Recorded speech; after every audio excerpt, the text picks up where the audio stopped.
Accessing your cell phone records. That was the first shoe to drop. The second shoe fell late today. They're looking at your internet access as well, plugging directly into Facebook, Google, YouTube, Yahoo, and 5 other big names. In short, a direct line into your online life. The FBI and National Security Agency are doing it. According to a report in the Washington Post and Britain's Guardian newspaper, they've been doing it for the last 6 years, part of a highly classified, never-before-disclosed intelligence gathering program codenamed PRISM. According to the reporting, it began during the Bush administration but has grown sharply, exponentially, during the Obama years. The FBI and NSA vacuuming up your emails, online pictures, audio, video by tapping directly into the servers of those 5 companies that I mentioned, plus Microsoft, PalTalk, AOL, Skype, Apple, and soon, according to the Post, Dropbox. The Post and Guardian reporting that PRISM used the data feed as raw material for a massive data mining operation aimed at spotting patterns that might provide early warning of a terrorist attack.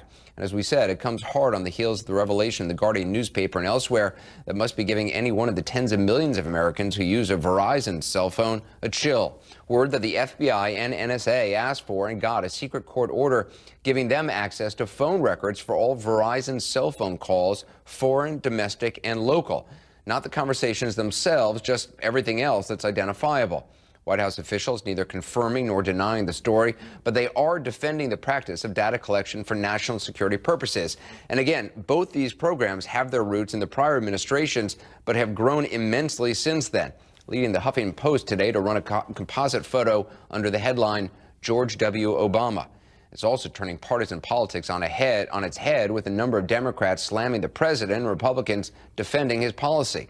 A lot to talk about with Jim Acosta at the White House and former Congressman and Libertarian Ron Paul. Jim, this has been a remarkable day. First of all, what's the latest you're hearing in Washington from this?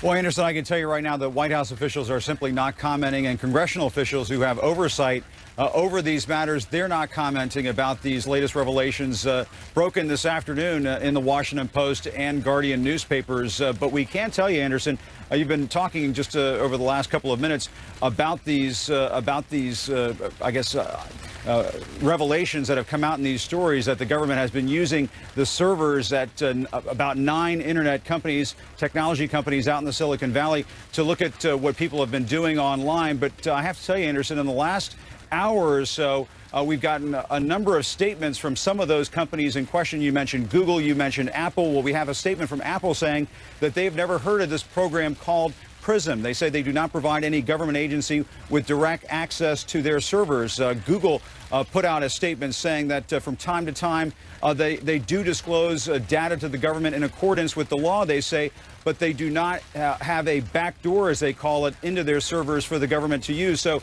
there is some pushback. There seems to be, I guess, a contradiction here, perhaps, if you listen to what these companies are saying at this point. But as you said, Anderson, a very remarkable day up on Capitol Hill. Members of Congress from both sides of the aisle questioning the Obama administration, trying to get at exactly what is going on with the Patriot Act and the authority that's been given apparently to the FBI and the NSA to look at phone records from millions of Americans who subscribe to Verizon Communications. But at this point, just no answers from the White House at this point. They're not commenting directly on those stories, only saying that this type of data collection is consistent with the law and that it does protect national security. And if it's Verizon, it's probably, one can assume it's probably others as well. Congressman Paul, who's joining us on the phone, what is your reaction to this news? It's not just phone records, but apparently, according to the Washington Post, also internet data that the government is monitoring. Well, I guess I wished I could be shocked, but I'm not surprised. I think there's been a few of us who have been warning about this, voted against the Patriot Act, voted against these FISA Accords, so it doesn't surprise me a bit. And because it's not confirmed by these companies, just means that they are intimidated. They can get into a lot of trouble. I mean, they can turn over these records and they're not allowed to even talk about it. So it's a horrible, horrible situation. But the one thing it's doing, these events are really helping me make my case that I've been working on for a couple of years. You've got to watch the power of government. Power in government is almost always abused, and this is abused, and it isn't the Democrats and it isn't the Republicans. It's both of them. And then it's the toleration of the people. The people put up with it. So it's very, very dangerous. I don't think there's anything left to our Fourth Amendment. This whole idea of needing probable cause to get a search warrant, that's totally gone. And this to me is very, very serious, but also it's an awakening call. Let's hope that we can get the progressives together with the libertarians and the constitutionalists and say enough we've had enough of this, and we have to stop. Our economy doesn't work, the foreign policy is in shambles, and now we have no privacy because people say they want to be safe. Governments cannot make us safe. To pretend they can make us safe, they have to destroy personal liberty.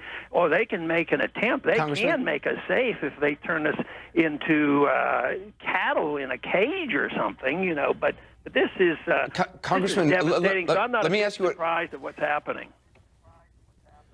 Congressman Mike Rogers, who's obviously head of the House Homeland Security Committee, he said today that going through those phone records prevented a terrorist attack. Do you buy that? And how do you argue against this kind of surveillance if it is, in fact, preventing attacks? Well, first thing is I don't believe it. I've heard so many of those stories that there have been dozens and dozens of terrorist attacks over the years. The FBI is involved, and they save us from all this. But no, this is not justification to turn over your liberties, turn over everything that is precious, and say the government can have total control of me because they might stop something sometime. No, that would never be a justification. We've been warned about that. There's a lot of people that would agree with them. I got to be safe. You know, safety is the only thing that I care about. Both economically and physical safety is the driving force, and it's also the destruction of liberty, and that is what we're witnessing today. Jim, the political reaction to this is interesting. I mean, a lot of people in the president's own party are not thrilled by the national security policies. I mean, where do you see this going? What is the next step here? Well, Anderson, it's interesting. You know, Lindsey Graham, he came out very forcefully in favor of this program at a hearing earlier today and was basically saying, keep going.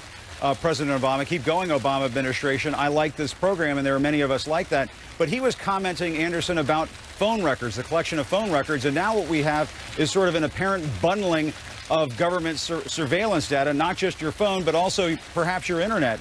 And I think that is why you're going to maybe see the dam breaking when it comes to some of the frustrations up on Capitol Hill.